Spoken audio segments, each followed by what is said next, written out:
How's it going, ladies and gentlemen? It's your boy. I did not script this intro. Now, if you happen to be on Twitter, or the general internet, you might have heard that JK Rowling, the creator of everyone's favourite anime series Harry Potter, has recently come under a bit of fire for a load of tweets she made. Now, originally, I didn't really think much of this. I just presumed it was people making a big deal out of nothing, and so I went outside and did something productive with my day. But then, I had a bit of a closer look at the situation, and actually, there is a bit of a glaring problem here. For a while now, JK Rowling has revealed facts and background information about the Harry Potter franchise through Twitter. And usually I'm quite a fan of this. I like it when a writer or creator reveals a little bit of trivia about a franchise or series. I think it makes it a bit more interesting and thought-provoking in some cases. But the problem with JK Rowling is she started using this medium to essentially retcon the Harry Potter series to make it sound more inclusive and more diverse. Now, on paper, this doesn't sound like a bad thing, and I assure you I have nothing wrong with diversity, but JK Rowling appears to be doing this in an extremely disingenuous way, and that's where the problem arises. Perhaps the most well-known example of this, and the example that actually started all of this going, was the reveal from JK Rowling that Dumbledore was actually gay all along and liked a bit of that Slytherin snake. Now, I can't believe I just said that. Now, this was originally revealed all the way back in 2007, 3 months after the final Harry Potter book was published. And in more recent times, due to the latest Harry Potter film, The Crimes of Grindelwald, this issue has been brought back into the limelight and expanded upon further by JK Rowling, who confirmed that Dumbledore and Grindelwald had a sexual relationship. It was passionate and it was a love relationship. I'm less interested in the sexual side, though I believe there is a sexual dimension to this relationship. Now, I know what you're thinking. This doesn't look so bad, and on paper, it isn't. In fact, I think it's got the potential to be quite an interesting dynamic. The real problem, though, is it wasn't mentioned at all in the film. This arguably quite important piece of information that was revealed about Dumbledore, and then further expanded on as the film was coming out, was not mentioned in the film at all.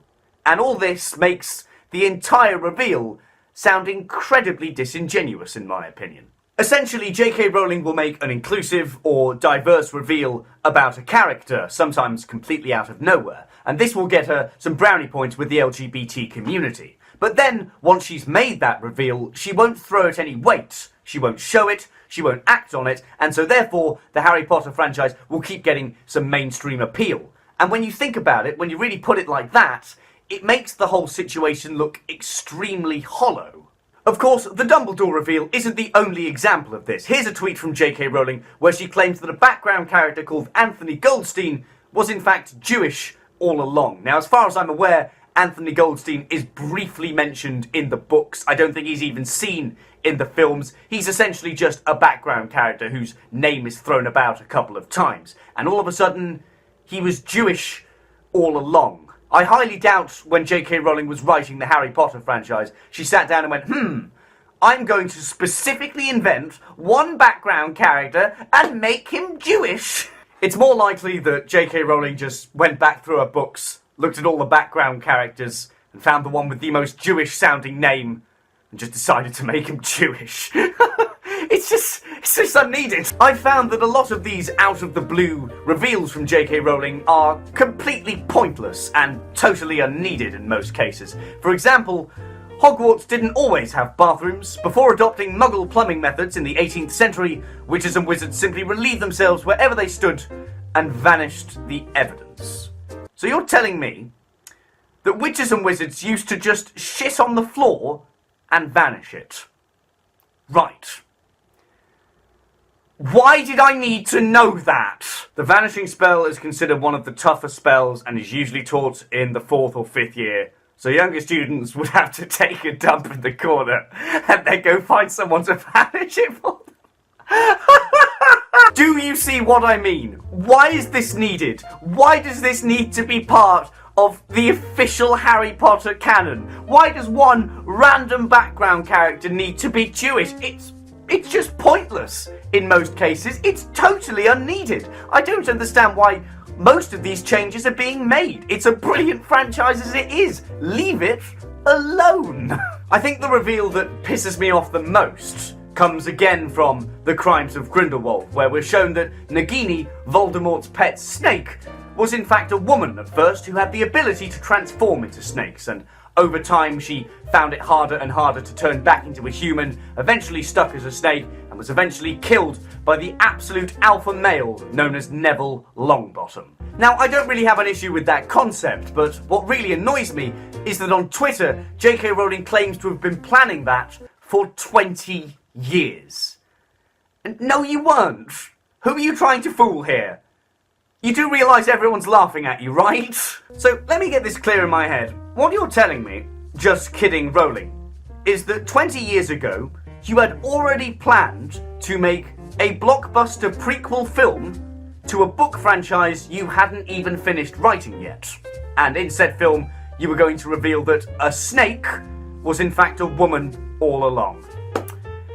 You know what? Just no. Actually, just no. Thanks very much. I'm sorry, right? And I don't mean to get too movie critic on you, but can we just take a moment to appreciate that The Crimes of Grindelwald is a terrible movie. I'm sorry, but it just is. Most of the film is just exposition dumps, and practically all of the reoccurring characters from the first Fantastic Beasts film act totally different in this one. Some characters, such as Newt Scamander and whoever this guy is, are actually completely pointless and are only in the film because they were in the first Fantastic Beasts film. Their roles are almost completely pointless, they could be replaced with anyone else, and even if they were entirely cut out of the movie, it would have no impact whatsoever. Also, this film is just full of plot holes. Like, in the first film, this guy gets his mind wiped, and then all of a sudden he can remember everything.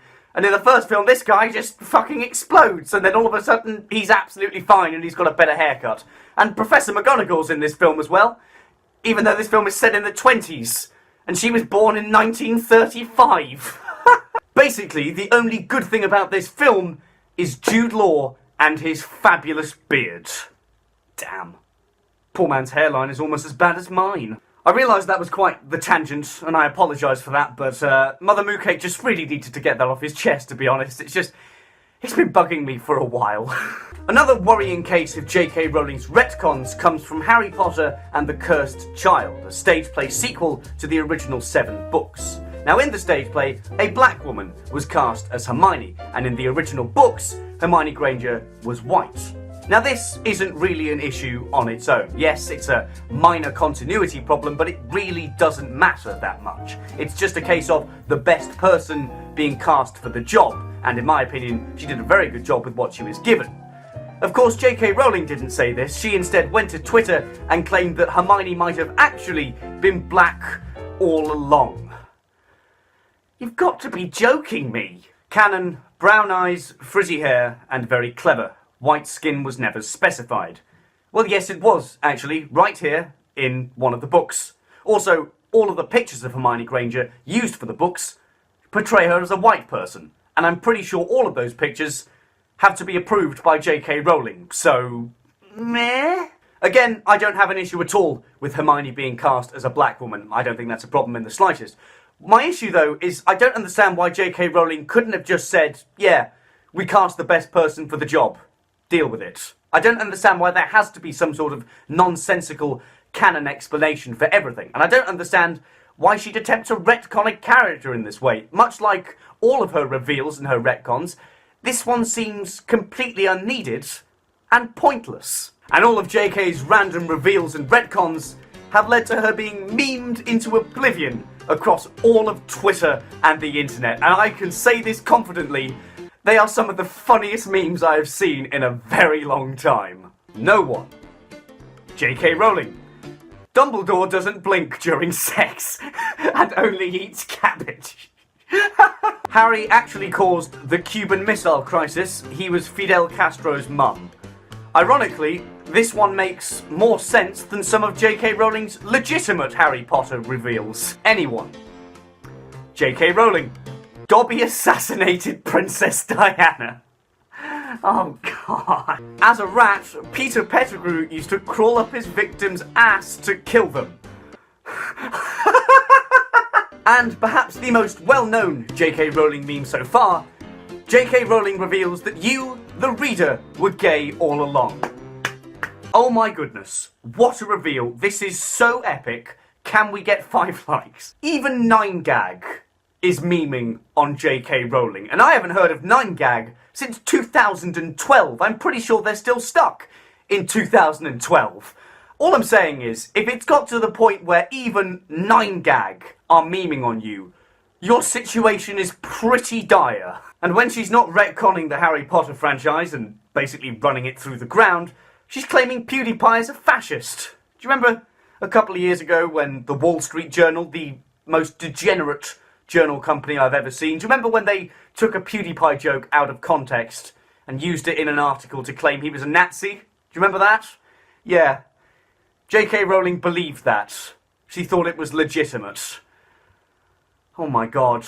Oh my god. So kids, in summary, Draco Malfoy was a single mother, Dobby's Patronus was a lobster, and Hagrid was actually a political lesbian all along. What an educational Moocake video this has been. Thanks very much for watching the video. I hope you enjoyed it, and if you did, please consider supporting me. A like or a subscribe would be massively appreciated. And if you share this video about with all your friends and family, I won't retcon your entire history. If you fancy hearing more of me, you can head down to the description and you'll find my Twitter, my Discord, and my brand new subreddit, which was set up for me by someone. So why don't you all head over there and fill it with terrible memes of me. Oh, I've shot myself in the foot here. Anyway, that's it from me. I'm off to go and try and be a functioning member of society. Thanks for watching, and I'll see you all in the next hecking video.